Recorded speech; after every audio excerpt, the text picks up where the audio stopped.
Olá, meus amigos, um dia de muita paz para todos nós. Hoje, exatamente 22 de novembro de 2021. Feliz Natal! Está chegando. Agradecemos a Deus, nosso Pai, a Jesus, o amor de nossa vida, por mais essa oportunidade que Ele nos dá de estudar a obra espírita.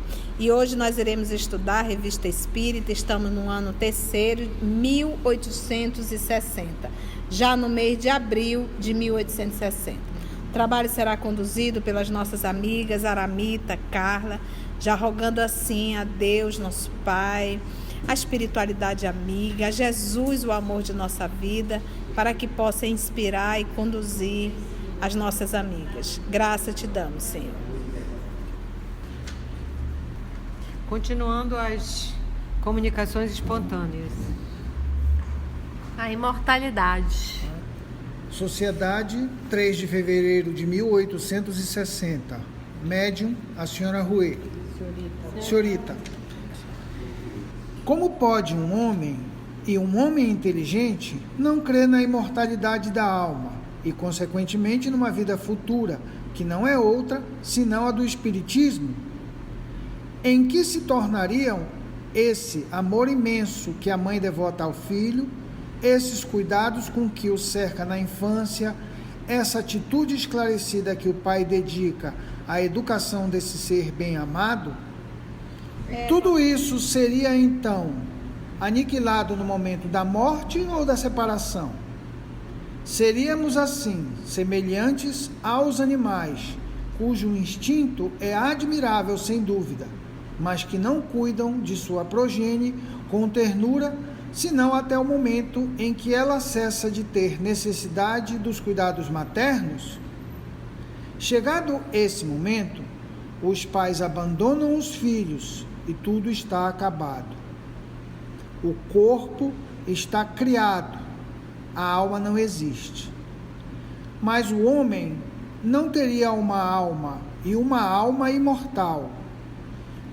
E o gênio sublime, que só se pode comparar a Deus, tanto dele emana esse gênio que gera prodígios, que cria obras-primas, seria aniquilado pela morte do homem. Profanação. Não se pode aniquilar assim as coisas que vêm de Deus. Um Rafael, um Newton, um Michelangelo e tantos outros gênios sublimes abarcam ainda o universo em seu espírito, embora seus corpos não mais existam. Não vos enganeis, eles vivem e viverão eternamente. Quanto a se comunicarem convosco, é menos fácil de admitir pela generalidade dos homens. Somente pelo estudo e pela observação, eles podem adquirir a certeza de que isso é possível. Fénelon.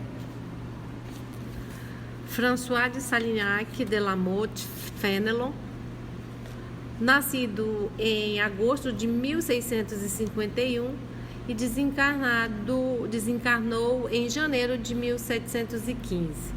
Foi um grande pensador francês, sacerdote, escritor, orador, filósofo e pedagogo. Precursor dos grandes pensadores franceses do século XVIII. No Espiritismo, é um dos espíritos da codificação espírita, pertencente à equipe do Espírito de Verdade que se comunicou com Allan Kardec.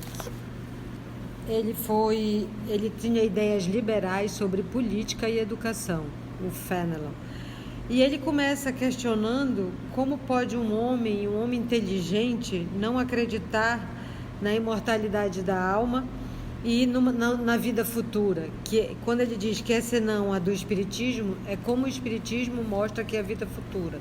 sem grandes saltos, a gente vai evoluindo conforme a gente vai progredindo em aprendizado e em imoralidade. Não é o céu eterno, inferno eterno, purgatório. Ele está questionando isso. E aí ele vai colocando em que se tornaria o amor de uma mãe, de um pai com o seu filho, né? Que investe uma vida de investimento, de amor, de dedicação. Se acabasse no nada, seria como os animais, né? Ele faz a comparação com os animais que cuidam da sua prole por instinto até eles terem condições de ir embora. E depois que vão embora, é cada um por si. Acabou. E ele diz que não, que se isso fosse com o homem, ia ser uma profanação. Porque ele chega a comparar o gênio sublime do homem com Deus, que só pode ser comparado com Deus, porque partiu de Deus, é uma criação de Deus, o homem. E como disse, a gente acabou de estudar no nosso lar, né? O pensamento vem do pai e ele compartilha com seus filhos. Então a genialidade do homem vem de Deus. E aí ele fala, um Rafael, um Newton, um Michelangelo, eles não morreram, eles vivem e viverão para sempre. E que se pode evocá-los, né?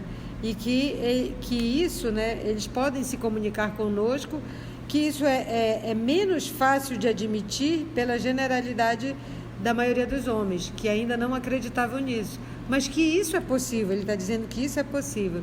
E aí ele diz que pelo estudo e pela observação, a gente pode adquirir a certeza do que isso é possível. Mas que é preciso você ter, né? E aí vamos dizer, como dizem, querer ter olhos de ver, procurar estudar e observar as coisas da natureza. E só para essa primeira pergunta dele, parece assim que ele está falando da doutrina espírita, né? Que o futuro é a doutrina espírita. Não, ele tá falando do quê? Porque o que a gente tem que aprender? O que Kardec diz? Que o espiritismo não é a religião do futuro, mas é o futuro de todas as religiões. Então, todas as religiões, no futuro, estudarão reencarnação, imortalidade, comunicação dos espíritos. Não há como negar. Você vê que a própria palavra reencarnação, que foi criada pelo professor Allan Kardec, hoje é uma palavra comum. Todos sabem o que significa reencarnação. Olha aí o futuro chegando. A palavra. Então, ele diz assim, como pode um homem... Aí ele dá uma cutucada. E um homem inteligente. Ele cutucou mesmo aqui, o homem inteligente. Não crer na imortalidade da alma? Como pode um homem inteligente não crer na imortalidade da alma? Imortalidade da alma. E, consequentemente, numa vida futura. Porque o que acontece? Todas as religiões são espiritualistas. Todas as religiões acreditam na existência da alma, que vai para o céu ou que vai para o inferno, ou que vai para qualquer céu que determinadas religiões aí vão falando. Atravessa no barco, vai dar moedinha não sei para quem, essa confusão toda. Cada um conta uma história, mas alguma coisa vai para algum lugar. Agora eles não acreditam nessa palavra aqui que ele colocou, olha.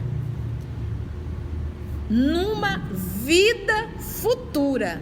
Então, quando fala em vida futura, ele está falando da continuidade do espírito.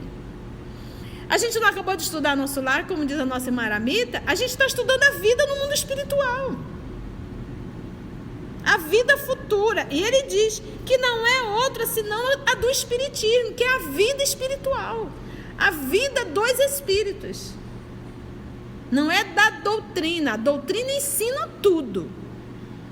Mas é a continuidade. Por isso que ele finaliza dizendo, olha, essa turma todinha aqui que veio aqui e tirou nota 10 em tudo, que trouxe a arte pra gente, essa turma toda está viva. Mas é como ele diz aqui, ó. Quanto a se comunicarem convosco, é menos fácil de admitir pela generalidade dos homens. O povo não vai acreditar. Mas, gente, a gente teve aqui o livro Parnaso de Além Túmulo. O povo, a generalidade, não acreditou. Mas, somente pelo estudo e pela observação, eles podem adquirir a certeza de que isso é possível. Quando as pessoas especializadas em poemas, em versos, dentro da característica de cada autor, ao se depararem com Parnaso de Além-Túmulo e alguns extremamente complexos, verificaram que realmente era a mesma construção, as mesmas técnicas. Eu tenho ele comentado e os comentários são super difíceis, porque ele explica através de métrica, de numeração, de estrofe. Eu leio para saber o quanto eu não sei, Sim. mas o quanto ele sabe e faz a comparação e prova que um é um e que o Chico não Era teria impossível imitar. condição. Não teria. A gente não sabe nem as regras, né? E A gente não sabe nem as são regras, mas tantos isso autores e cada autor na com a sua particularidade, E o especialista explica detalhe a detalhe. que nos escapa. A gente lê o Parnaso de Além-Túmulo e a gente pega ali o lado emocional, né? Aquela combinação bonitinha, mas a gente não sabe explicar a técnica. E cada um veio com a sua técnica particular. E tem técnica para escrever versos e poemas, trovas, tudo são técnicas. São formas diferentes de se escrever.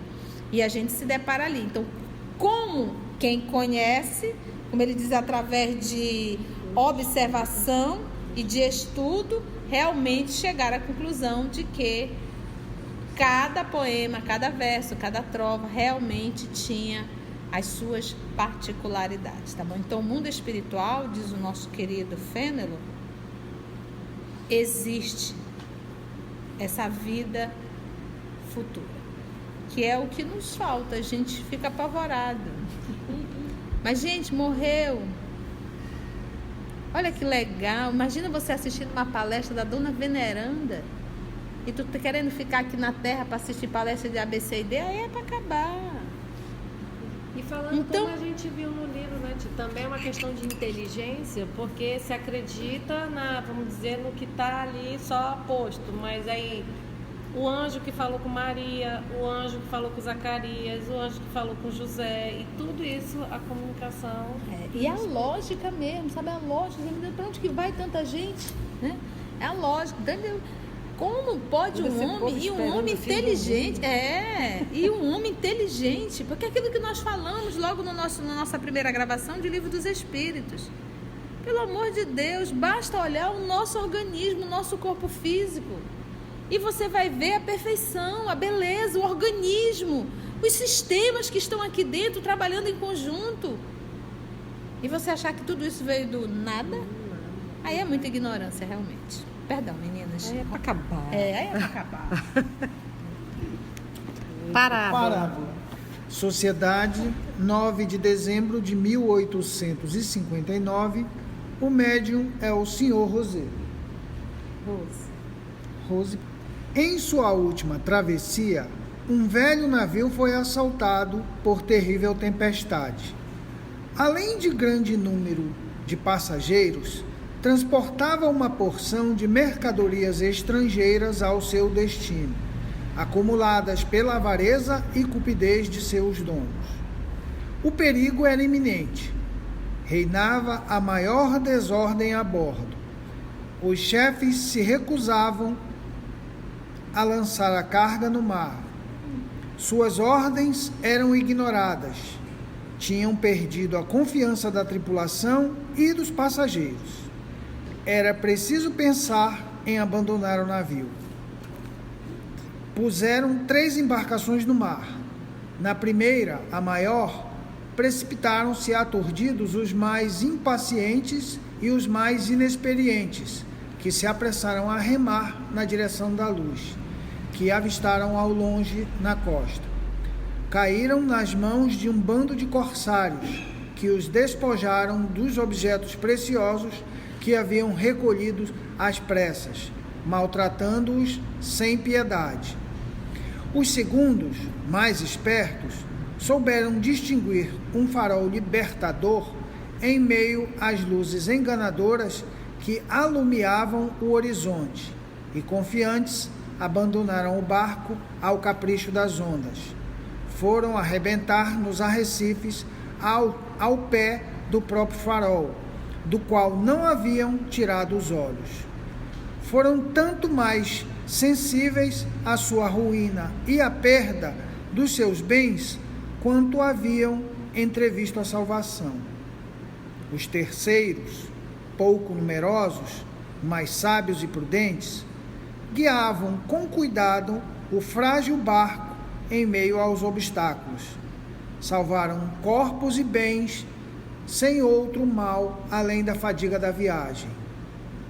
Não vos contenteis, portanto, em vos guardardes contra a pirataria e contra os espíritos maus, mas sabei também evitar o erro dos viajantes negligentes, que perderam os bens e naufragaram no porto.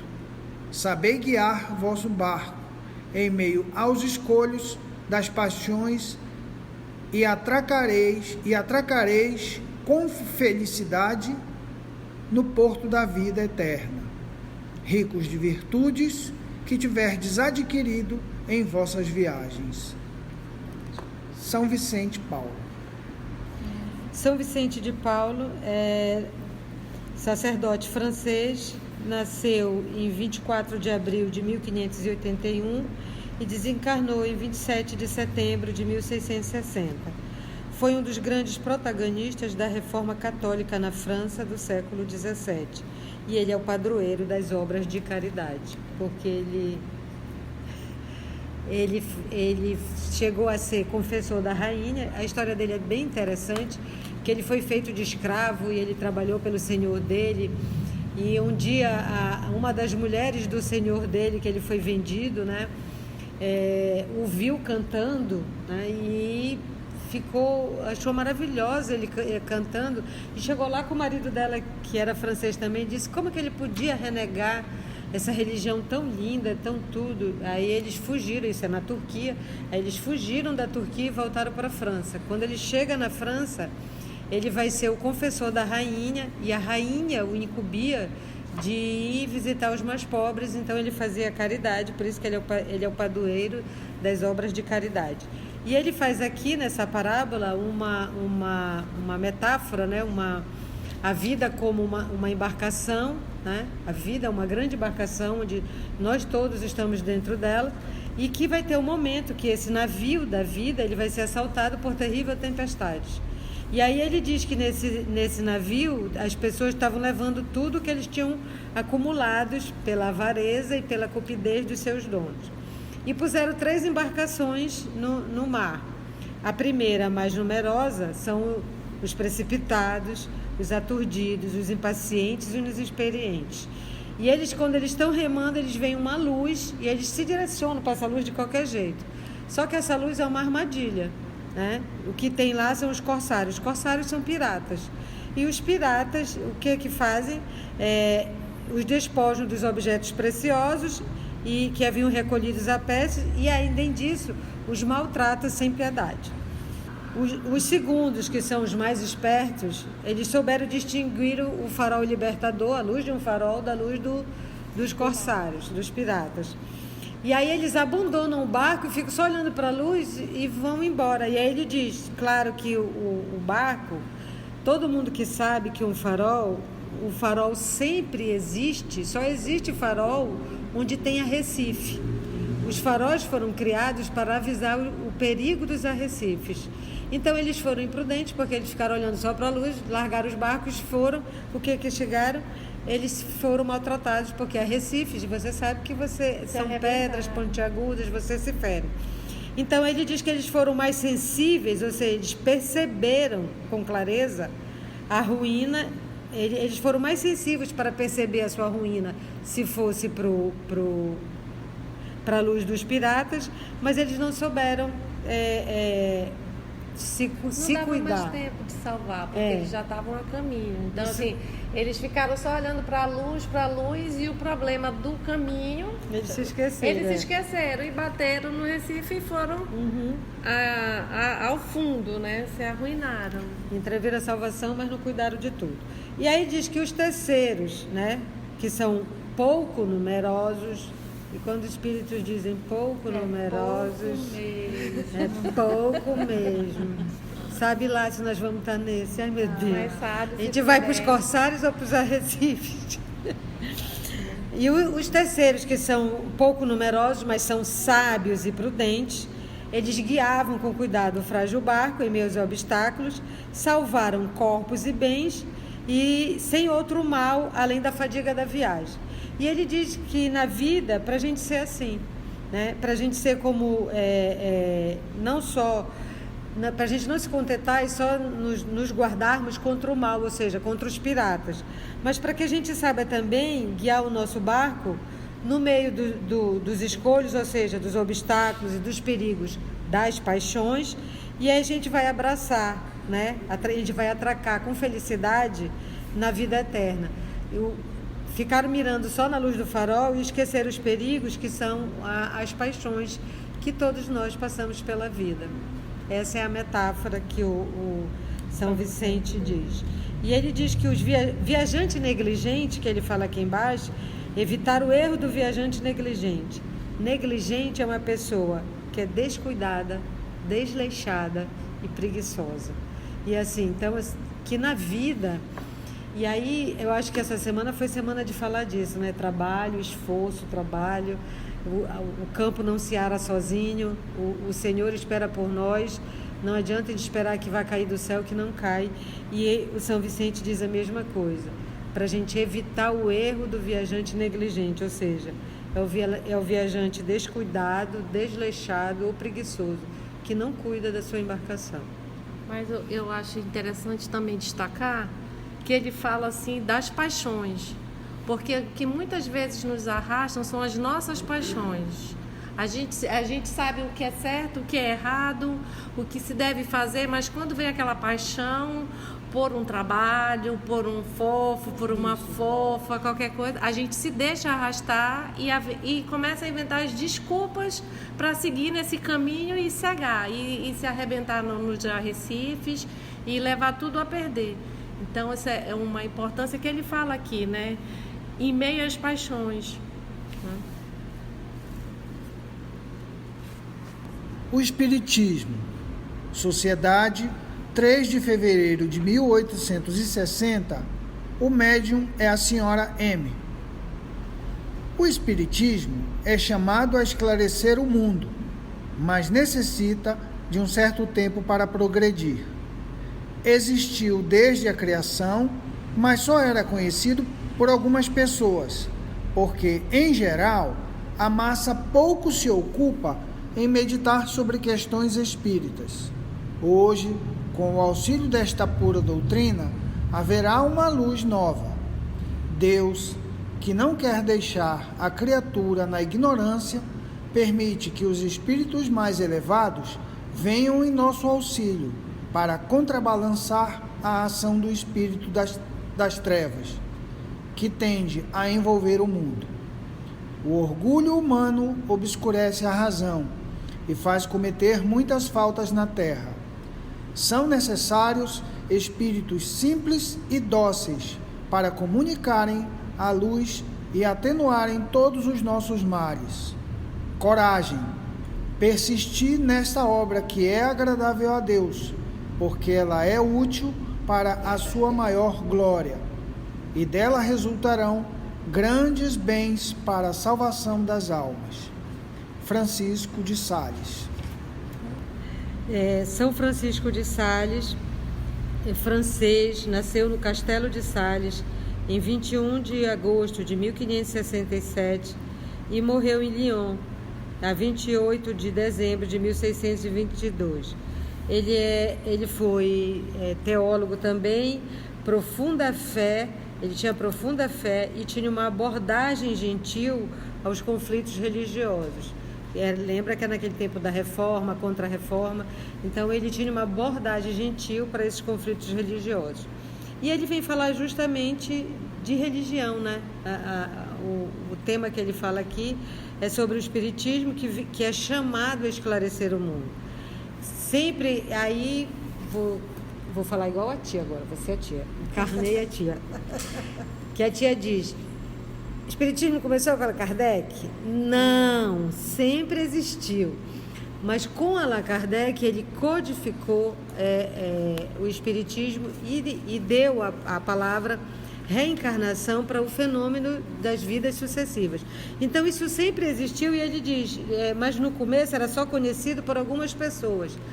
Os iniciados no Egito sabiam disso, na Índia sabiam disso, no Evangelho tem passagem que Jesus fala de reencarnação, então isso era conhecido, mas ela diz, a massa não queria se ocupar dessas coisas, ainda estavam muito na infância. E Jesus também falava, né, por parábolas, só o que podiam compreender, e ele disse, vou mandar para vocês, né, mais tarde o Consolador.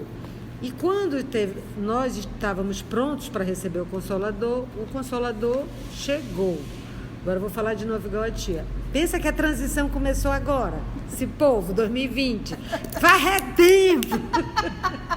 Começou. Sabe quando começou a transição? Na codificação. Então, desde lá eles estão dizendo, urge, urge, urge. E a gente pensa que não é. Então, desde lá essa transição já está acontecendo. E uma coisa que ele fala para a gente estar de olho, que é assim, o orgulho humano obscurece a razão e faz cometer muitas faltas na terra, que são necessários espíritos simples e dóceis para comunicarem e atenuarem até nós os males, que a gente precisa de coragem. E fazendo a lembrança que nos disse aqui no Fenelon, precisa de observação e de estudo.